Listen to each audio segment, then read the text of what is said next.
Я выбирал беговую дорожку на маркетплейсе и по некоторым параметрам ориентировался. Во-первых, я ориентировался на движок, чтобы был запасом, нормальный, чтобы ее там не дергало и все такое. И здесь движок 3 лошадиных силы. Второе, на что я ориентировался, это на длину полотна. Здесь 135, на длину и на ширину, здесь 135 на 47 сантиметров. Так, и третье, я на что ориентировался, это на вес беговой дорожки. Я хотел брать не самую легкую, то есть, чтобы была не 50 килограмм, а побольше, там 70 плюс-минус. И эта беговая дорожка весит 80 килограмм. Включаю дорожку. Прозвучал сигнал, вот она, все по нулям. Здесь на панели кнопки включения, выключения.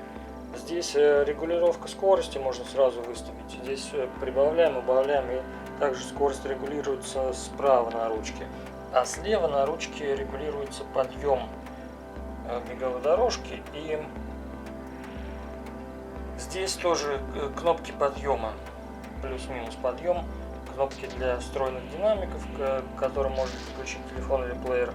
А вот эти, наверное, переключение программ я не пользуюсь. И вот мод, прок, я тоже этими кнопками не пользуюсь. Нажимаю старт. На экране идет отсчет. И начинает работать на скорости 0,8. То есть это минимальная скорость.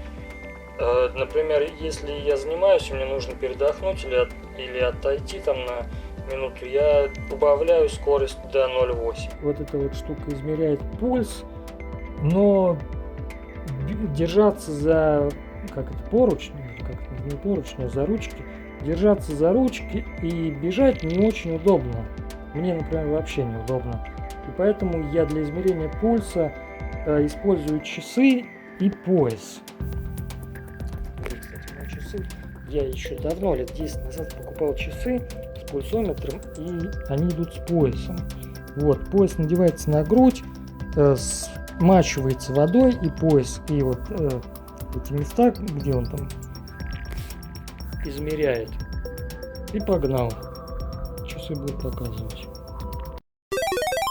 Сейчас в процессе монтажа хочу подвести итоги. Я активно пользовался 3 месяца, когда был холодный период. Короче, в зиму. Было около 40 тренировок, пройденное расстояние около 200 километров. Все работает, но есть нюансы. В один момент при беге начал будто проваливаться на левую сторону. То есть левая сторона сзади то опустится, то поднимется.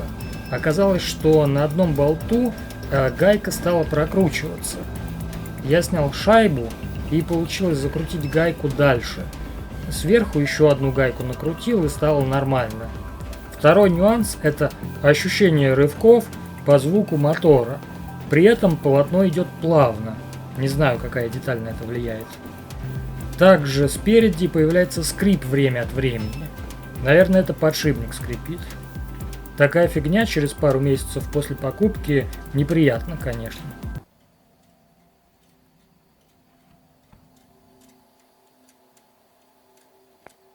Третий нюанс, но это, наверное, ко всем дорожкам относится. Когда ты бежишь, обувь трется о ленту дорожки, одежда трется о тело, и накапливается статический заряд.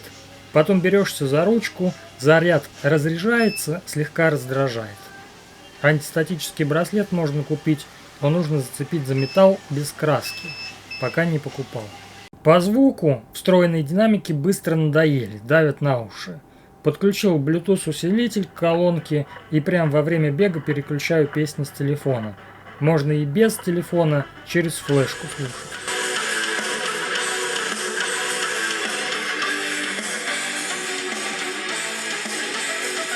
Беговая дорожка – это вещь прикольная, но за ней нужно следить. Смазывать полотно время от времени. То, что можно побегать дома – это здорово.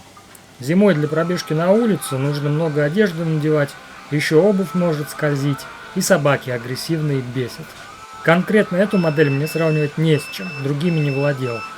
Смешанное впечатление, посмотрю, как будет работать дальше.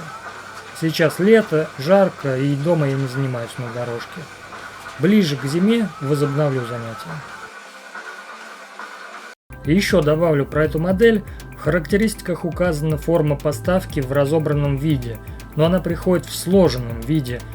Она единая целая конструкция, и частями, например, поднять на этаж не получится. Поэтому лучше поднимать на этаж сразу в упаковке. Потому что если упаковку раскрыть, там хомуты, и они скорее всего порвутся. А хомуты держат механизм, который наклоняет платформу. Я по незнанию распаковал сразу, и потом пришлось подкладывать полотенце там, где были хомуты, и стягивать полотенце алюминиевой проволокой. Только потом поднималась дорожка на этаж. По цене, если кому интересно, 50 364 рубля. Это с учетом курьерской доставки в 661 рубль. Брал с Озон карты, и без нее было дороже на 4000. Мне пришлось увеличить лимиты, сделать счет расширенным. Передал данные от мобильного оператора в Marketplace, подтвердив запрос по СМС.